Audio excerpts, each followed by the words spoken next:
Welcome back to another episode of the Microshift Project Podcast. I'm your host, as always, Nick Valinchak. That's Nicky V if you're nasty. And I'm excited to come to you today to talk more about microshifts. Now, before we get started with today's episode, I did want to touch on what we talked about last week.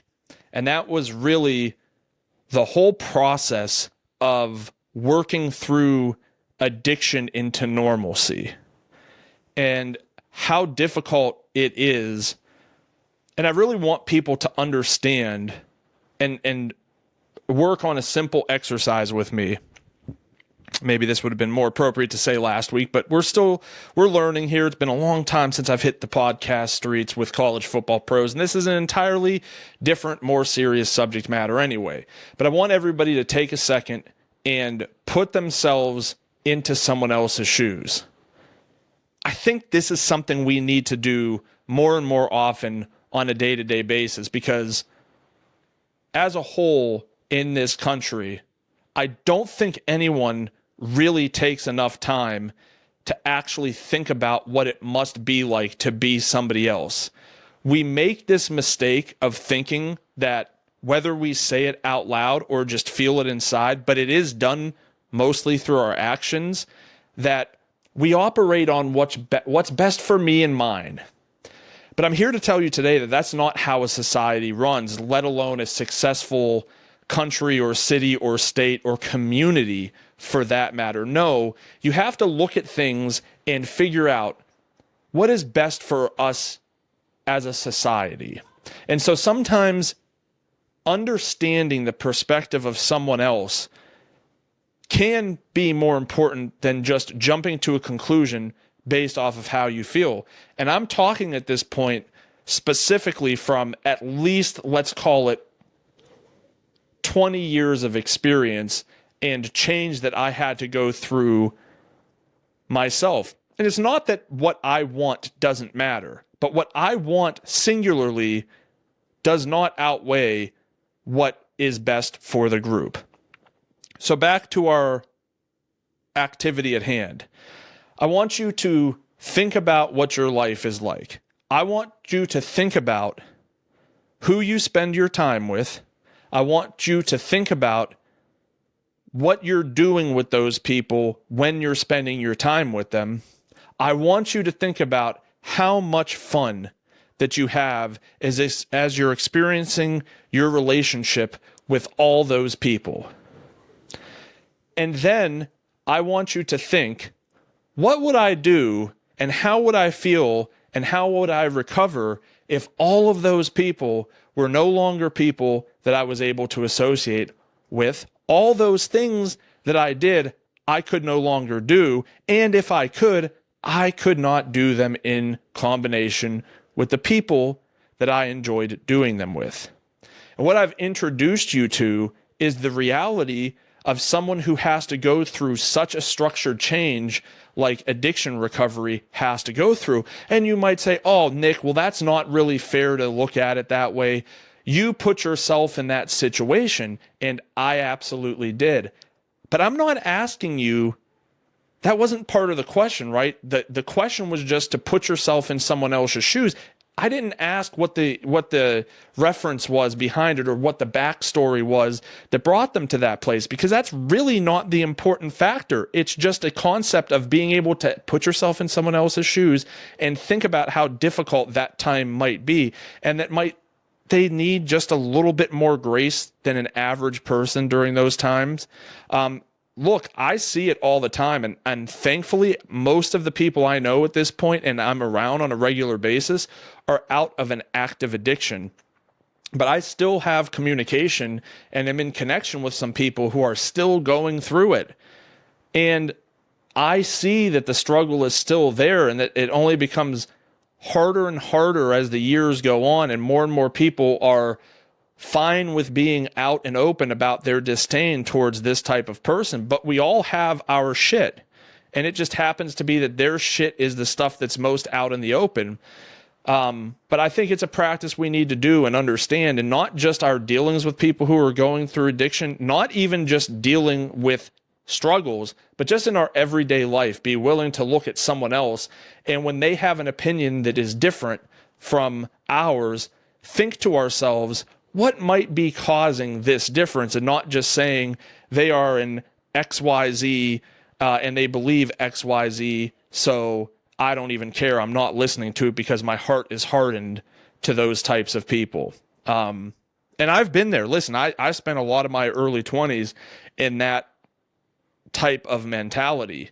And I sit back, and in some respects, I'm thankful for that because it allowed me to make the changes in my life to make myself a better person, to force myself to really operate the way I do, because it was brought to my attention that even though I was still really sympathetic about all these people over there, it was still wildly selfish and hypocritical because of the fact that I was only doing it to those people because I was one of those people.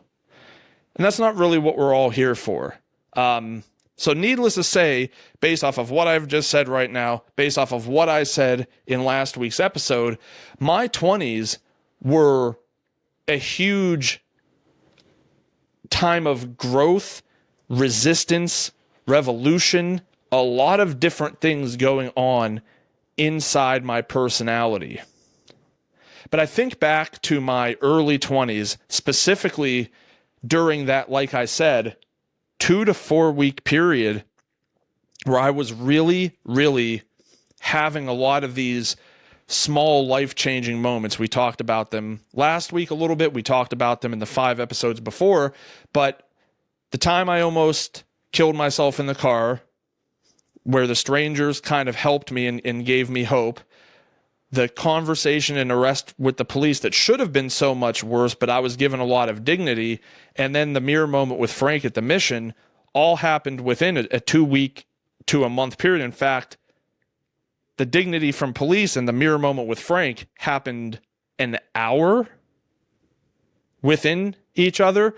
And so I have always waxed philosophical about a number of different things. I think it's one of the funnest things that I do, but also one of the most exhausting parts of being me is that I really tend to look way too deeply into a lot of things that I should not spend my time thinking about. But I like the constant thought process and trying to make connections and understand the if this then that's of life. So when I got to the mission, and after the first few weeks, really, let's call it after I got back from jail and was like trying to take things seriously for the first time, I would wax philosophic and think, man, it's so wild that you went through so much of life up to that point, 21 years, where you didn't have any of those light bulb moments, and then within a matter of 2 to 4 weeks, you had 3 super impactful, life-changing, small conversations that totally flipped your life right side up for me, right? Because my life was pretty upside down, I think we could agree at this point. And so I would think back, like, man, did you just miss something? Were you not open? Were you not ready? Were you not analyzing the situations around you to really best understand what was going on in your life at that time, to be able to pull those things? And, maybe you could have gotten understandings that would have kept you from even going down the path of drug usage and that led to homelessness. And you could have just, missed all of that destruction and continued on, maybe getting into college and starting your life sooner. And I had determined that, like, yes, I must have missed something, right? Because it doesn't seem real that you would have that much in terms of, 3 of the 3 important situations that changed your life happened within a month. Seems really statistically unlikely, right? I think if you're into numbers like I am and you're into data, you would assume that like you missed many things along the way and that just these were the three things that you recognized. And that's really the mentality that I started to move forward with. And I remember I kind of adopted this mentality in everything that I was doing. I would pay closer attention to conversations, really dig in deep to things that people said to me and try to advance conversations way deeper than anyone not just should have, but wanted to have with me. Tried to put myself in situations where maybe I'm going to end up getting some kind of a new glimmer, because I got to tell you, it was awesome when I had that mirror moment and I kind of was faced with all my shit and I felt like I had some kind of a pathway of knowing what I had to do. It felt awesome that I recognized those things, and I wasn't calling them my microshifts at the time, but I was just saying to myself, like, that's awesome. I want more. And so I would constantly press as hard as I could to almost try to create these situations. And the reality of the situation was, I think I was doing it in retrospect because things on the home front were terrible. Things on the work front were not good. I'm trying to run this wrestling company and it is going poorly, would probably be a very favorable term. And so we look at these things and we talk a little bit about them. Well, my wife at the time, we were together for about, I want to say, a year to a year and a half. And we weren't even married for a few months before she was already very slightly bandying the term divorce around. And I was just I had put my attachment into people way too much at this point in life. And so I was just thinking, man, the devastation that will come if this doesn't continue, because I will have failed at marriage as I failed in everything else in my life. Her parents are giving us a place to live above their, they had a duplex for lack of better terms, and we were renting or living in the upstairs. It varied month to month whether we were able to afford it or not. So that would be gone. And I'm thinking, like, it would basically be like just as soon as I got started over, I have to start over. And the concept of that was like just terrorizing to me. And in fairness, that paralyzed me for probably 5 years, because it wasn't, like I said, 18 months that I get a call one night and she's lying to me about being, I'm at the beach with my friend. And I'm thinking to myself, like, I know all the people so just because you said you're with someone, like, I know what's happening. I'm not stupid. And so the 5 to 7 year on and off cycle of using drugs, getting clean, especially around Christmas, and doing this whole thing was just terrible for my mental state. And I wanted out so many times, but I just kept tricking myself into believing that this is not what God would want, until I realized either if that's what God wants, too bad for God, I need to do what I need to do, or God would not want you in your one single life to be like, well, you made a mistake of marrying this person, now you're stuck and you suffer. So one of those two things, if not both of those two things, one of those two things was going to have to bear out. It couldn't just continue like this. And finally I worked up the courage to get rid of my what I feel like and will honestly say was holding me back in life. And I think there's, quite a bit of evidence up to this point that was probably true. Work. I really wanted to pour myself into work, especially considering that everything on my home life was going so poorly. But I was just never really given the opportunity to operate at my fullest potential. There were combinations of the management the Christian management being so sure that I was going to fall back into my own ways, which was, just the greatest way to give glory to God, to making change in our lives, is to doubt that it's real. And then there was the constant, well, you need to go to church more, but we're going to work you until midnight and we expect you to be back at 3:30 this afternoon, but you need to go to church. And you're just like using your fingers like, are you asking me to go home and sleep for 2.5 hours and then wake up and then go to church and then sleep for 2.5 hours and come back? Like, how do you functionally think this can work for me? And I pretty quickly had started to just fizzle out of interest in what I was going to do there, but also didn't see a path forward with anything else. I tried to go to school. We have an education system that's set up that, you have to have your parents vouch for you until you're 25 or 26 at the time. And like, hello, I'm a year, 2 years, 3 years out of the homeless shelter. My dad still to this day wouldn't do it if it needed to be done.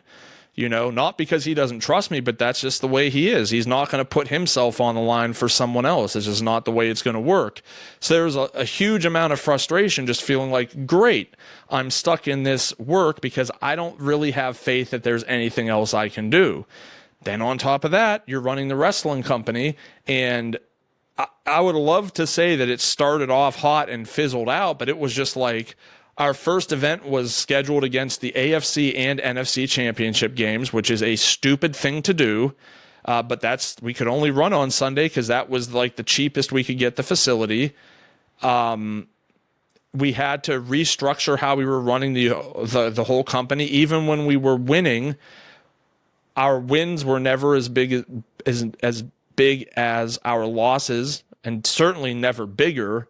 And so even after beating something like addiction, I still looked at it like I was failing all around in life. And so I say all of that just so that there's greater context to my life and my story. But also, I think I recognize that these 3 specific things up to this point had such a massive impact on my life. So I was going on in life just trying to look for these things. Like, is there something in an everyday situation that I could find my next microshift in? What is the next thing? When will it happen? And so I quickly came to understand that, when I spun out my car and these people came and picked me up and took me to my dad's house, that was a completely random, unexpected thing. When the cop didn't say, hey, buddy, you have no license, no insurance, your tail light's broken, you smell like booze, you have booze on your floor, we've got pills under your seat, you're clearly a vagrant, by the way, there's a warrant out for your arrest. I still don't quite understand how that wasn't caught at that time. So you're going away, plus you violated probation, so you're going to be stuck for a long time. It was very random how that situation ended up working out. In fact, there's an argument to be made that if it had been any other cop, that situation might not have worked out like that. The situation with Frank at the mission, if it had been somebody else working that midnight shift, maybe he wouldn't have cared. I hate saying things like that, but like, people click with certain people. Frank and I had always clicked after that, so it made sense that he would see something in me when he saw me. But there's no guarantee that the other person who would have been working that night would have saw it that way.